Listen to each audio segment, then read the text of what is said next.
So, welcome back to CS Couple Story YouTube channel.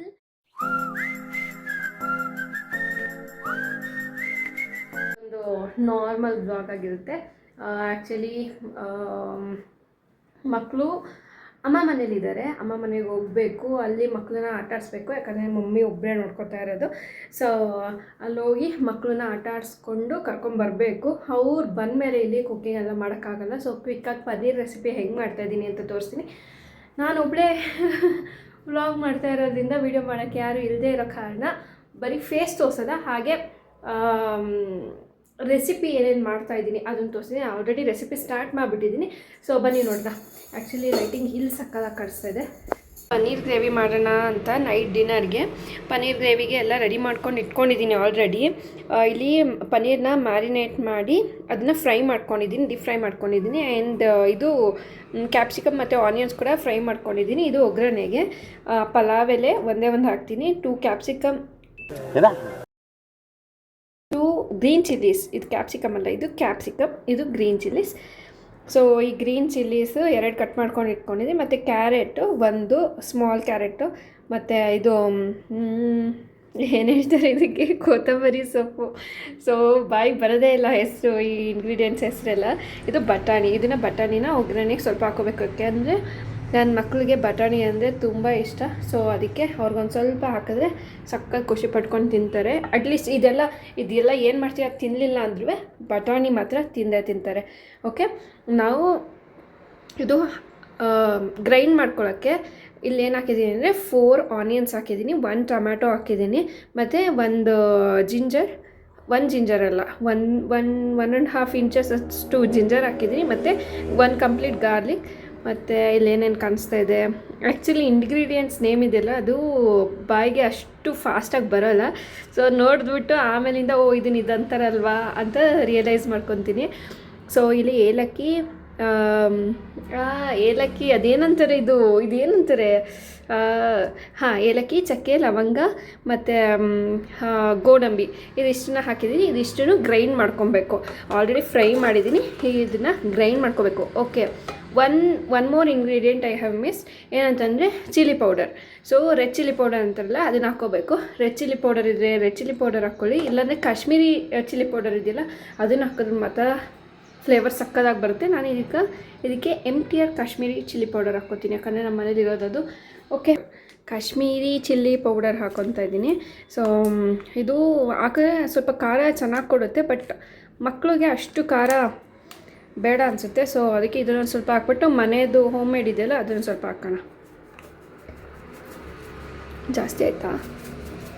ಇಲ್ಲ, ಸಾಕನ್ಸುತ್ತೆ. So ನಾನು 2 green chillies ಕೂಡ ಹಾಕ್ತಾ ಇರೋದ್ರಿಂದ ಸ್ವಲ್ಪ ಚಿಲ್ಲಿ ಪೌಡರ್ ಕಮ್ಮಿನೇ ಇರಲಿ ಅಂದ್ಕೊತೀನಿ. Okay, that's it. ಇವಾಗ next is to grind all this mix ಆಗಿದೆ. ಸೊ ಆಫ್ಟರ್ ಗ್ರೈಂಡಿಂಗ್ ಈ ಥರ ಪನ್ನೀರ್ ಗ್ರೇವಿಗೆ ಒಂದು ಪೇಸ್ಟ್ ಆಗುತ್ತೆ. ಸೊ ನೋಡೋಣ ಇವಾಗ ಹೆಂಗೆ ಮಾಡೋದಂತ. ಫಸ್ಟು ಇವಾಗ ಒಗ್ಗರಣೆ ಹಾಕಬೇಕು. ಶೂಟ್ ಮಾಡ್ತಾಯಿದ್ದೀನಿ ಅನ್ನೋದನ್ನು ಮರ್ತ್ಬಿಟ್ಟು ಸ್ಟಾರ್ಟ್ ಮಾಡಿಬಿಟ್ಟಿದ್ದೀನಿ. ಓಕೆ, ಇಲ್ಲಿ ಏನು ಮಾಡಿದ್ದೀನಿ ಅಂತ ಎಕ್ಸ್ಪ್ಲೈನ್ ಮಾಡ್ತೀನಿ. 2 ಆನಿಯನ್ ಮತ್ತು ಪಲಾವ್ ಎಲೆ, ಕ್ಯಾರೆಟ್ ಆ್ಯಂಡ್ ಗ್ರೀನ್ ಪೀಸ್ ಇಷ್ಟನ್ನು ಹಾಕ್ಕೊಂಡು ಫ್ರೈ ಮಾಡ್ಕೊತಾ ಇದ್ದೀನಿ. ಇದು ಫ್ರೈ ಆಲ್ಮೋಸ್ಟ್ ಆಗಿದೆ. ಅದು ಸ್ವಲ್ಪ ಕಪ್ಪಗಾಗಿಬಿಟ್ಟಿದೆಯಲ್ಲ, ದಿಸ್ ಈಸ್ ಏನದು ವಾಟ್ ಯು ಕಾಲ್, ಈ ಕೊರಿಯಂಡರ್ ಲೀಫು ಸ್ವಲ್ಪ ಬಿದೋಗ್ಬಿಟ್ಟಿದೆ ಇಲ್ಲಿ. ಸೊ ಅದು ಡೀಪ್ ಫ್ರೈ ಆಗಿಬಿಟ್ಟು ಹಂಗಾಗ್ಬಿಟ್ಟಿದೆ. Okay, not to worry. ಇವಾಗ ನಾನು ಈ ಒಂದು ಪೇಸ್ಟ್ ಮಾಡಿದ್ದೀನಲ್ಲ, ಆನಿಯನ್ ಎಲ್ಲ ಪೇಸ್ಟ್ ಮಾಡ್ಕೊಂಡು ಇಟ್ಕೊಂಡಿದ್ನಲ್ಲ ಪನ್ನೀರ್ ಗ್ರೇವಿಗೆ, ಸೊ ಅದನ್ನು ಇವಾಗ ಪೋರ್ ಮಾಡ್ತಾಯಿದ್ದೀನಿ. ಇದನ್ನು ನೀಟಾಗಿ ಫ್ರೈ ಮಾಡ್ಕೊಬೇಕು. ಎಲ್ಲಿವರೆಗೆ ಫ್ರೈ ಮಾಡಬೇಕು ಅಂತಂದರೆ ಈ ಹಸಿ ವಾಸನೆಯಿಂದ ಹೋಗಿ ಎಣ್ಣೆ ಬಿಟ್ಕೊಬೇಕು, ಅಲ್ಲಿವರೆಗೂ ಫ್ರೈ ಮಾಡ್ಕೊಬೇಕು. ಅಲ್ಲಿವರೆಗೂ ನಾವು ಇದನ್ನು ಕುಕ್ ಮಾಡ್ಕೊಬೇಕು. ಓಕೆ, ಸೊ ಇನ್ನೊಂದು ಮೇಯ್ನ್ ಇಂಗ್ರೀಡಿಯೆಂಟ್ ಮರ್ತ್ಬಿಟ್ಟಿದ್ದೆ, that is salt. Salt is very important. ಈ ಸ್ಟೆಪ್ಪಲ್ಲಿ ನಾನು most of the times mistake ಮಾಡ್ತಾಯಿರ್ತೀನಿ. ಒಂದು ಸಾಲ್ಟ್ ಜಾಸ್ತಿ ಹಾಕಿರ್ತೀನಿ, ಇಲ್ಲಾಂದರೆ ಕಮ್ಮಿ ಹಾಕ್ಬಿಟ್ಟಿರ್ತೀನಿ. ಸೊ ಕಮ್ಮಿ ಹಾಕಿದ್ರೆ somehow we can manage, but ಜಾಸ್ತಿ ಹಾಕ್ಬಿಟ್ಟಾಗ ಪಾಪ ಚಂದು ಕತೆ ಕೇಳಬೇಡಿ, ಹೇಳಂಗಿಲ್ಲ ಬಿಡೋಂಗಿಲ್ಲ. ಬಟ್ ಅದಕ್ಕೆ ಇದೊಂದು ಫೇಸಲ್ಲಿ ಸಾಲ್ಟ್ ಹಾಕೋ ಸ್ಟೇಜ್ ಇದೆಯಲ್ಲ ಅದನ್ನು ಸ್ವಲ್ಪ ನೋಡ್ಕೊಂಡು ಹುಷಾರಾಗಿ ಹಾಕ್ತೀನಿ. ಮೊದಲು ಕಮ್ಮಿ ಹಾಕಿ ಆಮೇಲೆ ಟೇಸ್ಟ್ ಮಾಡಿ then I will adjust it. Okay, ನಾವು ಇದು ಇವಾಗ ಒಂದು 5 ಮಿನಿಟ್ಸ್ ಕುಕ್ ಆದಮೇಲೆ I will show. Almost gravy ಒಂದು 70% ಆಗಿತ್ತು. ಇವಾಗ ಈ ಮಿಕ್ಸ್ಚರ್ ಏನಿತ್ತು, ನಾಟ್ ಅ ಮಿಕ್ಸ್ಚರ್, ನಾವು ಮ್ಯಾರಿನೇಟ್ ಮಾಡಿರೋ ಪನ್ನೀರ್ ಆ್ಯಂಡ್ ಆನಿಯನ್ ಕ್ಯಾಪ್ಸಿಕಮ್ ಇತ್ತಲ್ಲ ಅದನ್ನೆಲ್ಲ ಹಾಕಿ ಇವಾಗ ಒಂದು ಸಲ ಹಿಂಗೆ ಸ್ಟರ್ಡ್ ಕೊಡ್ತಾಯಿದ್ದೀನಿ. ಇದು ಇನ್ನೊಂದು ಸ್ವಲ್ಪ ಹೊತ್ತು ಬೇಯಬೇಕು. ಓಕೆ, ಆಲ್ಮೋಸ್ಟ್ 70% ಗ್ರೇವಿ ಕುಕ್ ಆಗಿತ್ತು. ಆ ಕುಕ್ ಆಗಿದ್ದಿದ್ದ ಗ್ರೇವಿಗೆ ನಾನು ಇದನ್ನು ಆ್ಯಡ್ ಮಾಡ್ಕೊತಾ ಇದ್ದೀನಿ. ಓಕೆ, ಇದನ್ನು ಒಂದು 5 ಮಿನಿಟ್ಸ್ ಕುಕ್ಕಾಗಿ ಬಿಡೋಣ, ಆಮೇಲಿಂದ ತೋರಿಸ್ತೀನಿ ಹೆಂಗಾಗಿದೆ ಅಂತ. ಓಕೆ, ಗ್ರೇವಿ ಹಿಂಗೆ ಕುಕ್ಕಾಗಿದೆ. ಇನ್ನೊಂದು ಸ್ವಲ್ಪ ಗಟ್ಟಿ ಆಗಬೇಕಿದು, ಸ್ವಲ್ಪ ನೀರೆಲ್ಲ ಹೋಗಿ ಒಂದು ಸ್ವಲ್ಪ ಗಟ್ಟಿ ಆದರೆ ಚೆನ್ನಾಗಿರುತ್ತೆ. ಇನ್ನೊಂದು 5 ಮಿನಿಟ್ಸ್ ಕುಕ್ ಮಾಡಬೇಕು ಅನ್ಸುತ್ತೆ ಅಷ್ಟೇ. ಸಕ್ಕತ್ತಾಗಿ ಕಾಣಿಸ್ತಾ ಇದೆ ಅಲ್ವಾ? I love this. ಓಕೆ, ಎಲ್ಲ ಚೆನ್ನಾಗಿ ಕುಕ್ ಆದಮೇಲೆ ಈ ಥರ ಆಯಿಲ್ ಬಿಟ್ಕೊಡುತ್ತೆ. ಸೊ ಹಿಂಗಾದರೆ ಕುಕ್ಕಿಂಗ್ ಕಂಪ್ಲೀಟ್ ಅಂತ. ಓಕೆ, ಗ್ರೇವಿ ಆಗಿದೆ, ಪನ್ನೀರ್ ಗ್ರೇವಿ ಅಂತ. ಸೊ ಇವಾಗ ನೋಡಿ ಚೆನ್ನಾಗಿ ಕಾಣಿಸ್ತಿದೆ ಅಲ್ವಾ? ಇದಕ್ಕೆ ಆ್ಯಕ್ಚುಲಿ ಬಟರ್ ಇದ್ದಿದ್ರೆ ಸಕ್ಕತ್ತಾಗಿರ್ತಿತ್ತು. ಬಟರ್ ಖಾಲಿ ಆಗಿದೆ. So not an issue. So actually ನಾವು ಮಮ್ಮಿ ಮನೆಗೆ ಒಂದು ಸ್ವಲ್ಪ ಕ್ವಿಕ್ಕಾಗಿ ಪ್ಯಾಕ್ ಮಾಡ್ಕೊಬಿಡೋಣ, ಅವರು ಟೇಸ್ಟ್ ಮಾಡಿ ಹೇಳಿ ಹೆಂಗಾಗಿದೆ ಅಂತ. ಓಕೆ, ಇವಾಗ ಏನಂತಂದರೆ ಮಕ್ಕಳು ಸ್ವಲ್ಪ ಬರೋಕ್ಕೆ ಹೋಗ್ತಾಯಿದ್ದಾರೆ. ಬೇಸಿಗೆ ಫಸ್ಟು ಅವ್ರನ್ನ ಆಟ ಆಡಿಸ್ಬೇಕು, ಇಲ್ಲಾಂದರೆ ಸಕ್ಕತ್ತು ಡಲ್ ಆಗಿಬಿಡ್ತಾರೆ. ಸೊ ಪನ್ನೀರ್ ಪ್ಯಾಕ್ ಮಾಡ್ಕೊಂಡಿದ್ದೆ ಅಂತ ಹೇಳಿದ್ನಲ್ಲ, ಪನ್ನೀರ್ ಕೊಟ್ಬಿಟ್ಟು ಹಂಗೆ ಬೇಬೀಸ್ನ ಆಟ ಆಡಿಸ್ಕೊಂಡು ಆಮೇಲಿಂದ ಮಕ್ಕಳಿಗೆ ಹೋಗ್ಬಿಡೋಣ. ಆ್ಯಕ್ಚುಲಿ ಡೆಂಟಿಸ್ಟ್ ಅಪಾಯಿಂಟ್ಮೆಂಟ್ ಇತ್ತು, ಬಟ್ ಐ ಡೋಂಟ್ ನೋ ಹೋಗೋಕ್ಕಾಗ್ತಾ ಇಲ್ಲ ಅಂತ ನೋಡೋಣ ನೆಕ್ಸ್ಟಿಗೆ. ಇವಾಗ ನಾನು ಹೋಗ್ತಾ ಇರೋದು ಸ್ಕೂಟೀಲಿ. ಇದು ನಮ್ಮ ಡ್ಯಾಡಿದು ಸ್ಕೂಟಿ. ಆ್ಯಕ್ಚುಲಿ ನನ್ನ ಅಕ್ಕ 12th ಸ್ಟ್ಯಾಂಡರ್ಡ್ ಇದ್ದಾಗ ಈ ಸ್ಕೂಟಿ ತೊಗೊಂಡಿದ್ದು. So it's A saviour for us. ಇವಾಗ ಎಲ್ಲ ಹಾಳಾಗಿಬಿಟ್ಟಿದೆ, ಬಟ್ ಇಲ್ಲೆಲ್ಲ ಓಡಾಡೋಕ್ಕೆ ಬೇಕಂತ ಈಸ್ಕೊಂಡು ಬಂದಿದ್ದೀನಿ. Okay, let's go. ನೋಡಿ ಸಣ್ಣ ಹೆಂಗಿದೆ. ನೆನ್ನೆ ಎಲ್ಲ ಮಳೆ ಬಂತು, ಇವಾಗ ಬಿಸಿಲು ಹೊಡಿತಾ ಇದೆ, ಸಕ್ಕತ್ತಿದೆ ಬಿಸಿಲು. ಸೊ ಇಲ್ಲಿ ಮಮ್ಮಿ ಮನೆಗೆ ಹೋಗ್ಬಿಟ್ಟು ಇಬ್ಬರು ಮಕ್ಕಳು ಪಾರ್ಕಿಗೆ ಕರ್ಕೊಂಡ್ಬಂದ್ವಿ. ನೋಡ್ಬೋದು ನೀವು, ನಾನು ಮತ್ತು ನಮ್ಮಮ್ಮ ಇಬ್ಬರು ಬಂದಿದ್ದೀವಿ. ಮಕ್ಕಳು ಪಾರ್ಕಿಗೆ ಬಂದ ತಕ್ಷಣ ಸಕ್ಕತ್ ಎಕ್ಸೈಟ್ ಆಗಿಬಿಡ್ತಾರೆ. ಅವ್ರು ಎಲ್ಲೋ ಬಂದ್ಬಿಟ್ಟಿದ್ದೀವಿ, ಚೆನ್ನಾಗಿ ಆಟ ಆಡೋಣ ಅಂತ ಅಂದ್ಬಿಟ್ಟು ಓಡಾಡ್ತಾ ಇರ್ತಾರೆ. ಕೈಗೆ ಸಿಗಲ್ಲ, ಹಿಡಿಯೋದಂತೂ ಸಕ್ಕತ್ ಕಷ್ಟ. ಇಲ್ಲಿ ಆಲ್ರೆಡಿ ಅವ್ರ ಫ್ರೆಂಡ್ನ ಹುಡುಕ್ತಾ ಇದ್ದಾರೆ, ಯಾರು ಬಂದಿದ್ದಾರಾ ಅಂತ. ಸೊ ಅಲ್ಲಿ ಒಬ್ಬ ಫ್ರೆಂಡ್ ಸಿಕ್ದ. ಸೊ ಅವ್ರ ಜೊತೆ ನೋಡಿ ಹೆಂಗೆ ಆಟ ಆಡ್ತಾರೆ ಇಬ್ಬರೂ ಅಂತ. ಸೊ ಆ ಮಕ್ಕಳು ಮುದ್ದಾಗಿ ಮಾತಾಡ್ತಾ ಇರ್ತಾರಲ್ಲ, ಸ್ವಲ್ಪ ಅರ್ಥ ಮಾಡ್ಕೊಳ್ಳೋದು ಸ್ಟಾರ್ಟಿಂಗಲ್ಲಿ ಕಷ್ಟ. ಆಮೇಲೆ ಕೇಳ್ತಾ ಆಟೋಮೆಟಿಕ್ಕಾಗಲಿ ಹೋಗಿ ಹಿಂಗೆ ಹೇಳ್ತಾ ಇದ್ದಾಳೆ ಅನ್ನೋದು ಗೊತ್ತಾಗುತ್ತೆ. ನೋಡಿ ಇವಾಗ ಹೆಂಗೆ ಆಟ ಆಡ್ತಾರೆ ಅಂತ.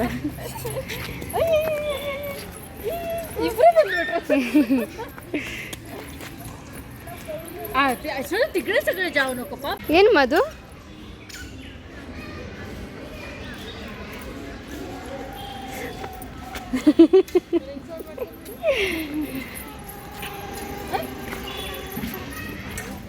ಸೊ ಇವಾಗ ಒಂದು ಚೆಂಡಿನ ಕತೆ ಹೇಳ್ತೀನಿ.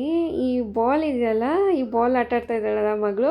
ಸೊ ಇದಕ್ಕೋಸ್ಕರ 3 ಮಕ್ಕಳು ಜಗಳ ಮಾಡ್ತಾಯಿದ್ರು, ಹಠ ಮಾಡ್ತಾಯಿದ್ರು. ಹಬ್ಬ ನೋಡೋಕ್ಕಂತೂ ಸಾಕಾಗಿತ್ತು. ಆ್ಯಕ್ಚುಲಿ ಅದು ಎಲ್ಲ ಕ್ಲಿಪ್ಸು ಆ್ಯಡ್ ಮಾಡೋಕ್ಕಾಗಿಲ್ಲ, ಕೆಲವೊಂದು ಕ್ಲಿಪ್ಸ್ ಮಾತ್ರ ತೊಗೊಂಡಿದ್ದೀನಿ. ಯಾಕಂದರೆ ಅಲ್ಲಿ ಮಕ್ಕಳೂ ಸಮಾಧಾನ ಮಾಡಬೇಕು, ವೀಡಿಯೋಸು ಮಾಡಬೇಕಂದ್ರೆ ಸ್ವಲ್ಪ ಕಷ್ಟ ಆಗ್ತಾಯಿತ್ತು. ಆ್ಯಕ್ಚುಲಿ ಏನಾಯ್ತು ಅಂತಂದರೆ, ಇದು ಶ್ರೇಷ್ಠ ಇಟ್ಕೊಂಡಿರೋ ಬಾಲು ಸಿಯಾ ಬೇಬಿದು. ಅವಳು ಆಲ್ಮೋಸ್ಟ್ ಇವರಷ್ಟೇ ಏಜ್ ಇದ್ದಾಳೆ. ಸೊ ಅವಳು ಬಾಲ್ ತೊಗೊಂಬಂದಿದ್ಲು. ಈ ಬಾಲ್ ನೋಡೋಕ್ಕೆ ಇಲ್ಲಿ ವೀಡಿಯೋಗಿಂತನೂ ಎದುರುಗಡೆ ನೋಡೋಕ್ಕೆ ಸಕ್ಕತ್ ಅಟ್ರಾಕ್ಟಿವ್ ಆಗಿತ್ತು. ಸೊ ಆ ಬಾಲ್ ಬೇಕಂತ 3 ಜನನು ಯಾರು ಒಬ್ಬರು ತೊಗೊಂಡೋಗ್ಬಿಟ್ರೆ ಇನ್ನೊಬ್ಬರು ಹಠ ಮಾಡ್ತಾಯಿದ್ರು, ಅಳ್ತಾಯಿದ್ರು, ನನಗೆ ಬೇಕು ಅಂತ. ಅದನ್ನಂತೂ ನೋಡೋಕ್ಕೆ ಸಕ್ಕತ್ ಫನ್ನಾಗಿತ್ತು. ಆಲ್ಮೋಸ್ಟ್ ಎಲ್ಲ ಅಮ್ಮಂದರು ಅಲ್ಲಿ ನಿಂತ್ಕೊಂಡು ಯಾರು ತೊಗೊತಾರೆ ಈ ಬಾಲು ಅಂತಂದ್ಬಿಟ್ಟು, ಅಥವಾ ಯಾರು ಹತ್ರ ಅವ್ರಿಗೆ ಕೊಡು ಇದನ್ನು ಅವಳು ಕೊಡು, ಪಾಪು ಅಳ್ತಾ ಇದ್ದಾಳಲ್ವಾ ಕೊಡು ಅನ್ನೋ ಥರ ಸಮಾಧಾನ ಮಾಡೋದೇ ಆಗ್ತಾಯಿತ್ತು. ಅದರಲ್ಲೂ ಶ್ರೇಷ್ಠ ಅಂತೂ ಸಕ್ಕತ್ ಹಠ ಮಾಡ್ತಾಯಿದ್ಲು. ನೋಡಿ ಇವಾಗ ಹೆಂಗೆ ಹಠ ಮಾಡ್ತಾಳೆ ಅಂತ. ಬಾಲು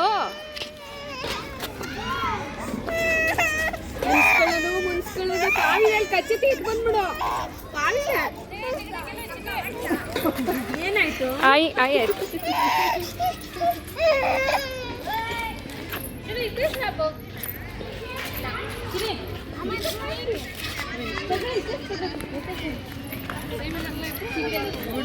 ಸೊ ಪಾರ್ಕಲ್ಲಿ ಆಟ ಆಡ್ಸ್ಕೊಬಂದು ಪಕ್ಕದಲ್ಲೇ ಇದ್ದಿದ್ದ ಗಣೇಶನಿಗೆ ಒಂದು ನಮಸ್ಕಾರ ಹಾಕಿ ಮನೆಗೆ ಹೊರಡೋಣ ಅಂದ್ಕೊಂಡ್ವಿ. ಅಲ್ಲೂ ಮಕ್ಕಳು ಬಾಲ್ ನೋಡಿಬಿಟ್ಟು ಬೇಕಂತ ಹಠ ಮಾಡ್ತಾಯಿದ್ರು. ಮನೇಲಿ ಎಷ್ಟೊಂದು ಬಾಲ್ ಇದೆ, ಅದು ಬೇಡ ಅವ್ರಿಗೆ, ಬಟ್ ಇನ್ನೊಬ್ರು ಯಾರು ಇಟ್ಕೊಂಡಿರ್ತಾರೆ ಅದೇ ಬೇಕು. ಸೊ ಹಾಗೆ ಅಲ್ವಾ ಮಕ್ಕಳು, ಅವ್ರ ಜೊತೆ ಆಟಾಡ್ತಾ ನಾವು ಮಕ್ಕಳಾಗ್ಬಿಡ್ತೀವಿ. ನಮ್ಮ ಕಷ್ಟಗಳು ಏನೇ ಇದ್ದರೂ ಅದನ್ನು ನಾವು ಮರ್ತು ಬಿಡ್ತೀವಿ. ಈಗ ಮಕ್ಕಳನ್ನ ಆಟ ಆಡಿಸ್ಕೊಂಡು ವಾಪಸ್ ಮನೆಗೆ ಬಂದ್ವಿ. ನೀವು ನೋಡ್ಬೋದು ಎಷ್ಟು ಟಯರ್ಡ್ ಆಗಿದ್ದೀನಿ, ಎಲ್ಲ ಬೆವ್ತೋಗ್ಬಿಟ್ಟಿದ್ದೀನಿ, ಅಷ್ಟು ಬೆವರಿಳಿಸಿದ್ದಾರೆ ನನ್ನ ಮಕ್ಕಳು. ಯಾವಾಗಲೂ ಬಾಯಿಗೆ ಬೆಲ್ಲಕ್ಕೆ ಹೋದಾರೆ. ಹ್ಞೂ ಪಾಪು. ಗೋವಿಂದನಮ್ಮ.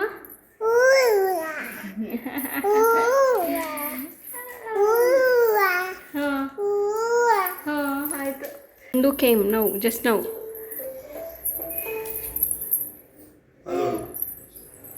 ನೋಡಿ ಏನು ಮಾಡ್ತದೆ, ಇವಳು ನೋಡಿ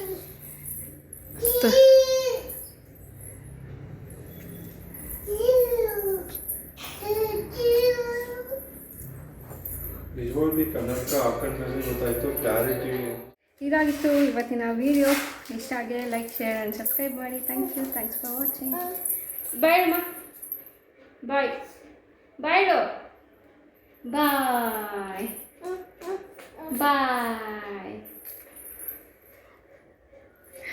Okay, bye. See you in the next.